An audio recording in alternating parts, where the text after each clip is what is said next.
Welcome to NSG 229, Study Session 18, Principles of Care for the Hospitalized Child. Introduction. In this lecture, you will learn about principles of care for the hospitalized child. Most people have at one time or the other been admitted as children into a hospital. You will agree with me that each time a child gets admitted into the hospital, irrespective of the condition of the child, it is always traumatic for both the child and the parent.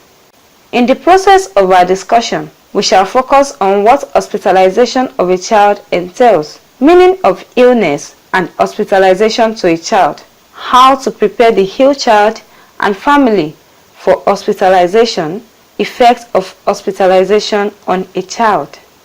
Learning outcomes. At the end of this study, you should be able to 1.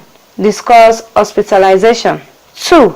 Explain principles and practice of nursing care for an hospitalized child. Hospitalization. Hospitalization can be a confusing and stressful experience for children, adolescents, and their families, whether it is elective, planned in advance, or the result of an emergency or trauma. This is why it is very common for young people and their families to have many questions when they are scheduled for surgery or hospitalization.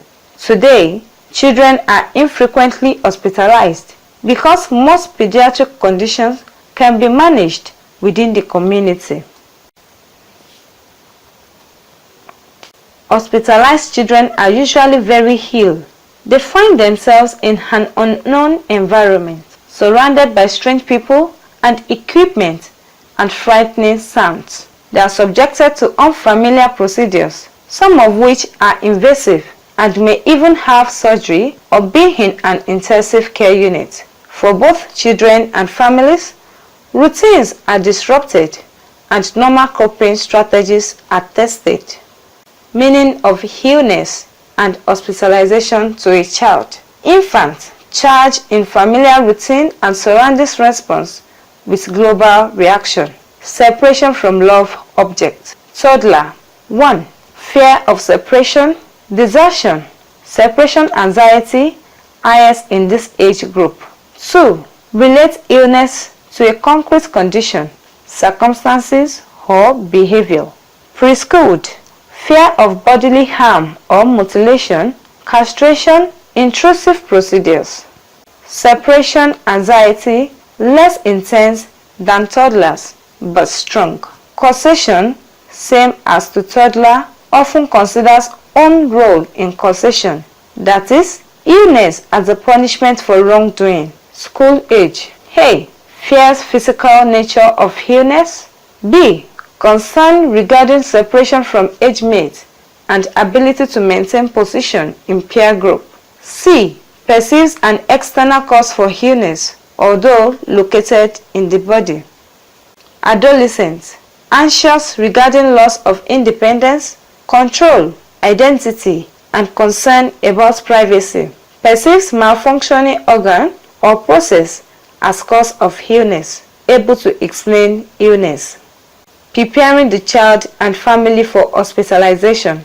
Many childhood illnesses, such as febrile convulsions, appendicitis, and asthma attacks, strike suddenly, making advanced preparation for hospital admission impossible. However, when hospitalization is planned ahead of time, e.g., for orthopedic second-stage surgeries, preparation is possible. As a rule, parents eagerly seek guidance from nurses on what and how much to tell their children about an anticipated admission.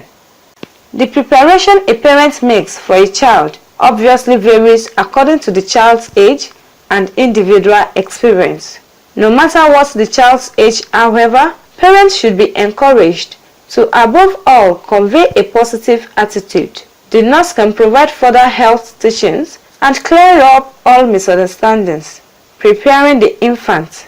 A. Because the infant cannot understand explanations, preparation has to be minimal. B. Special items such as favorite toy, blankets, should be packed. C. Caregivers should spend a great deal of time with an infant. Preparing the toddler and preschool. 3 chief fears of the toddler and preschoolers are fear of unknown, fear of abandonment and separation, and fear of mutilation. These children need preparation clearly aimed at alleviating these fears. Bringing a favorite toy can be a help. Child could be encouraged to play with dolls. Preparing school age and adolescents. 1. Both school age and adolescents need factual explanations of what will happen during hospitalization. 2. A hospital orientation program in which facts of hospitalization are discussed should be used. 3. Introduce the child to another child who had undergone the same condition. Preparing the child of a different cultural background. A. Give assurance that proper care will be provided to the child without any differentiation.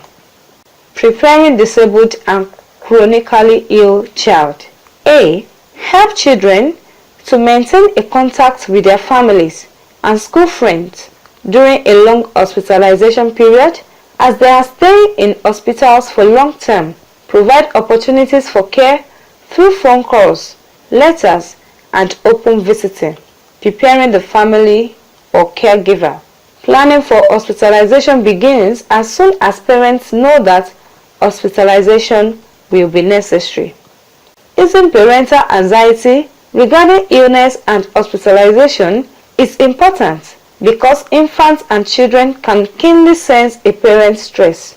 As a part of preparation, parents should ask questions about the hospitalization so that they become familiar with the situations. It will help to reduce anxiety. Advise parents to ask about the diagnostic procedures, required length of hospital stay, etc. Common reaction of different age group to hospitalization. Regression. Children and teens can sometimes regress as a way of coping with a new situation. For example, a child who has recently been potty trained may wet the bed for a period of time. Other children may adopt an old comforting style that they had given up, like sucking a thumb, becoming more clingy to parents, or whining more than before they came to the hospital. Aggression. Many decisions are made for children and teens in the hospital, and they often feel a sense of having no control. It is common for children and teens to react to this with anger. These responses sometimes include crying, yelling, kicking, or resisting medication. Withdrawal. Some children and teens respond less openly to hospitalization or treatment by withdrawing. For example, parents may observe their child or teen becoming less interested in activities they used to enjoy, sleeping more, talking less, eating less, or not making eye contact. Play activities for the hospitalized child. Functions of play in the hospital. 1. Provides diversion and bring about relaxation. 2. Helps the child feel more secure in strange environments. 3. Helps to lessen the stress of separation and the feeling of homesickness. 4. Provides a means for release of tension and expression of feelings. 5. Encourages interaction and development of positive attitude towards others. 6. Provides an expressive outlet for creative ideas or interests. 7. Provides a means for accomplishing therapeutic goals. 8. Places child in active role and provides opportunity to make choices and be in control. Play in infancy. Pleasure is derived by touch and manipulation. 5 to 6 months, infant repeat activities. 9 months, repetitive games, pat or cake. 12 months, recognition and acknowledgement of others. Play in second year. A. Fascination with working parts of toys. B. Talking on toy phones. Play in third year. Child learns to share.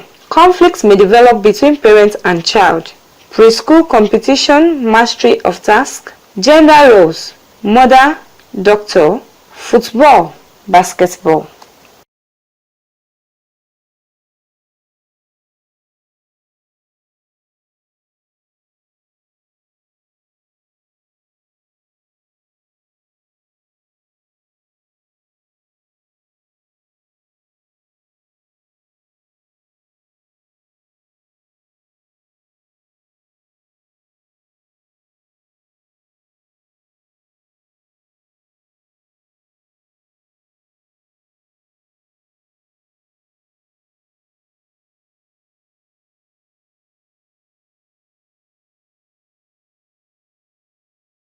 Encouraging child to remember them, etc. 5. When helping parents with the fears of separation, nurses should suggest the way of living and returning. 6. Parental visits should be frequent. 7. If the parents can't room in, they can leave a favorite article from home. The children gain comfort and reassurance from them. Minimizing loss of control. A. Feelings of loss of control results from separation, physical restriction, changed routine, enforced dependency, and magical thinking. B. Promoting freedom of movements during procedures can be completed by placing child in parent's lap. C. Mechanical freedom can be provided by transporting child in wheelchairs or beds with mechanical freedom. D. Maintaining child's routine. One technique that can minimize the disruption in child's routine is time structuring. E. It includes scheduling the child's day to include all those activities that are important to the child and knows, such as treatment, procedures, schoolwork, exercise, television, etc. Together, the nurse, parent, and the child then plan a daily schedule with times and activities written down. F. Encouraging independence. Promoting children's control involves maintaining independence, and the concept of self-care can be most beneficial. Self-care refers to the practice of activities that individuals personally initiate and perform on their own behalf in maintaining health and well-being. Self-care activities are encouraged in hospitals. Other approaches include jointly planning care, time structuring, making choices in food selection, and bedtime, etc. G. Promoting understanding, anticipatory preparation, and providing information help greatly to lessen stress and prevent lack of understanding. Informing children about their rights fosters greater understanding and may relieve the feelings of powerlessness. Strategies for coping and normal development. During hospitalization, care of the child focuses not only on meeting physiologic needs, but also on meeting psychosocial and developmental needs. Several strategies may be used to help children adapt to the hospital environment, promote effective coping, and provide developmentally appropriate activities. These strategies include child life programs, rooming in, therapeutic play, and therapeutic recreation. Preventing or minimizing fear of bodily injury. 1. Preparation of children for painful procedures decreases their fears. 2. Manipulating procedural techniques also minimizes fear. 3. For children who is fear of mutilation of body parts, the nurse repeatedly stress the reason for a procedure and evaluate child's understanding. 4. Employ pain reduction techniques. Child life programs. It focuses on the psychosocial need of hospitalized children. A child life specialist plans activities to provide age-appropriate playtime for children, either in playroom or child's room. Some of the activities are designed to assist children in working through feeling about illness, e.g., playing with medical equipment. Child specialists and nurses formulate plans together to assist children with particular needs.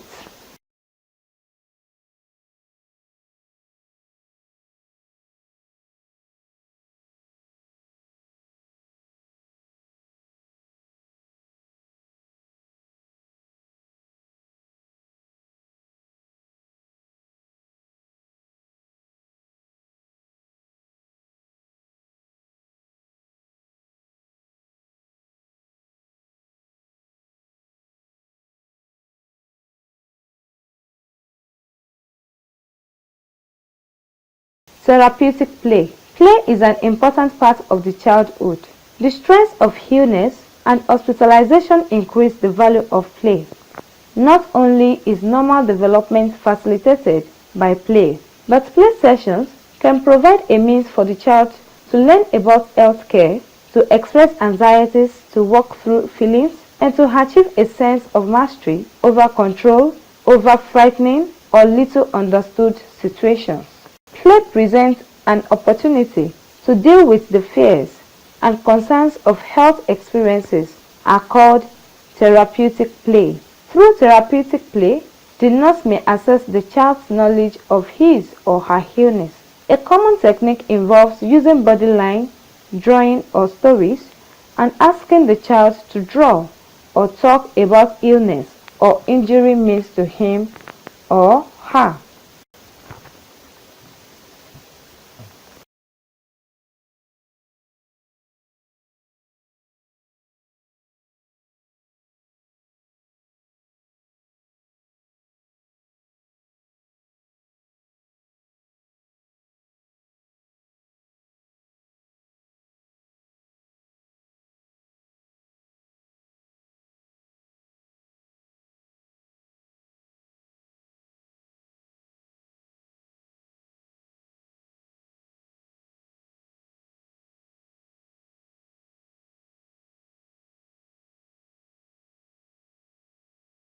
Specific techniques are chosen to reflect the child's developmental stage. Play is important for toddlers.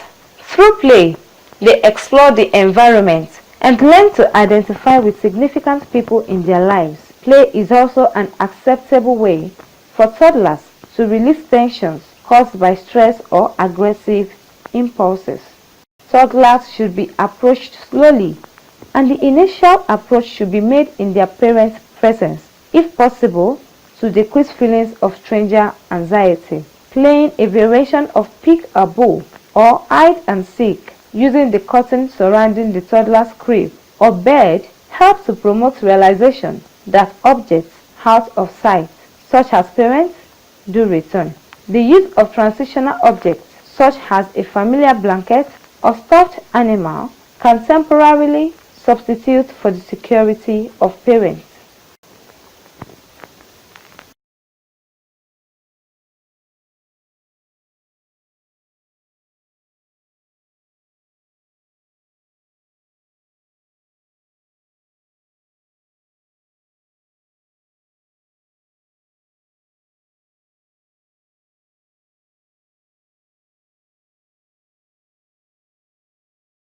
Other developmentally appropriate toys for toddlers include familiar objects from home, such as measuring cups or spoons, wooden puzzles, push and pull toys, playing with safe hospital equipment, bandages, syringes without needles, etc.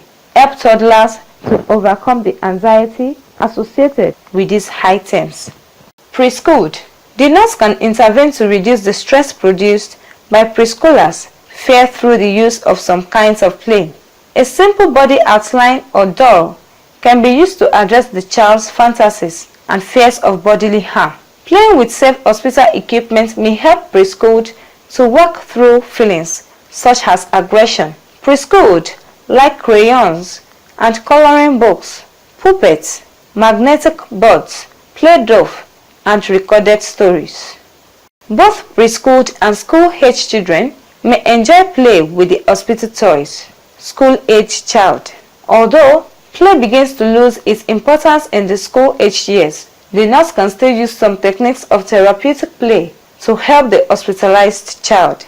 School-age children often regress developmentally during hospitalization, demonstrating behaviors characteristics of an early state, such as separation anxiety and fear of bodily injury.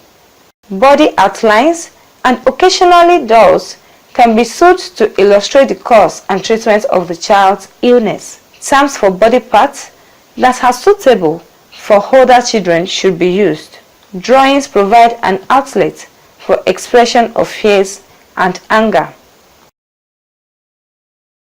School-age children enjoy collecting organizing objects, and often ask to keep disposable equipment that has been used in their care.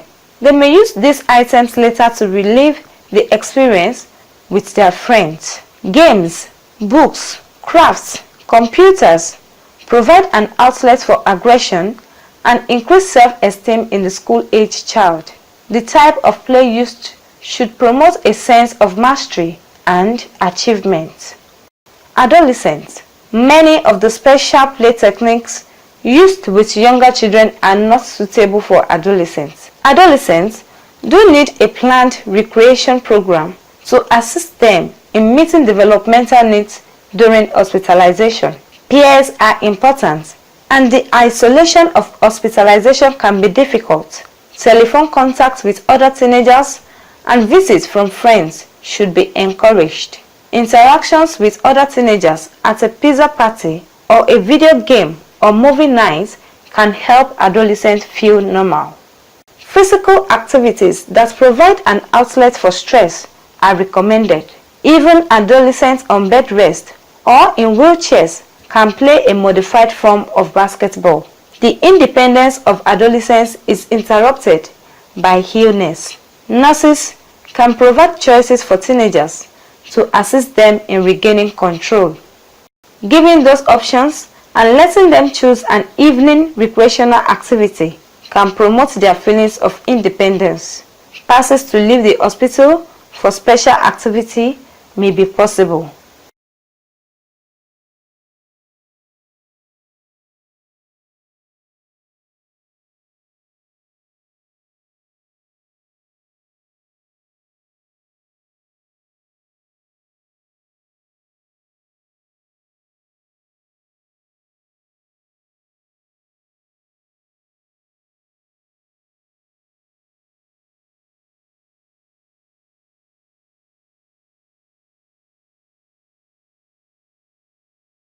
Telling a story rather than reading draws children into emotional involvement with it. The storyteller can ask questions, pass comments, and can make the child a part of it. Other activities children can do are watching a plant grow, watching an anthill or goldfish in a tank, or watching supervised television programs. In the play area, children who are permitted out of bed should be free to develop mental, motor, and social skills to express themselves. In a variety of art media such as finger painting or molding with clay, domestic play reassures them that their own homes are still there and that they are missed. Children usually select toys such as doctor, syringes, with which they can imitate the activities seen around. Old cloth in such play can be used to restrain hands of a doll in case of fractures, to make bandages to promote healing. Puppets are used to demonstrate procedures to children. Such activities help children work out feelings about hospitalization. Children also enjoy play telephone because they can pretend that they are calling home.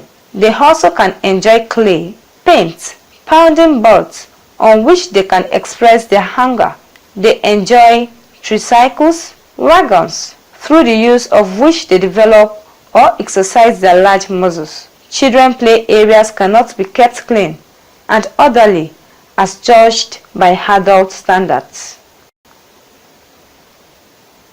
If the nurses are too concerned about the physical appearance of play area during play time, the children may feel that the unit personnel do not approve of their play. Children should be taught to take care of toys, and a place must be provided to store their toys. Much can be learned from watching children play in a relaxed environment. Their approaches to play and their relationship with peers, parents, adults should be observed and recorded. Also to be noted are the degree of their activities, attention span, ability to tolerate frustration, verbal abilities, concept formations. In addition, nurse is able to note their comments about home, hospitalization, general attitudes and behavior. It will help the nurse to understand how well the child is coping with the situation and crisis. If the child handles it well, the experience may be of help in mastering problem situations.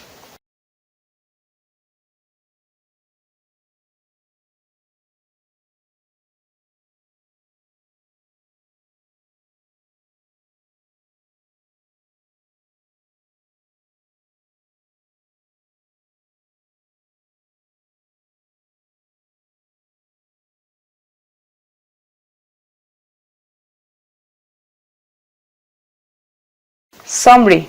During this study, we have looked into the principles of care for a hospitalized child. Some of the issues of discuss are as follows. Meaning of illness and hospitalization to a child, preparing the child and family for hospitalization, common reaction of different age group to hospitalization, play activities for the hospitalized child, principles and practice of nursing care for an hospitalized child. End of study session 18. Thanks for listening.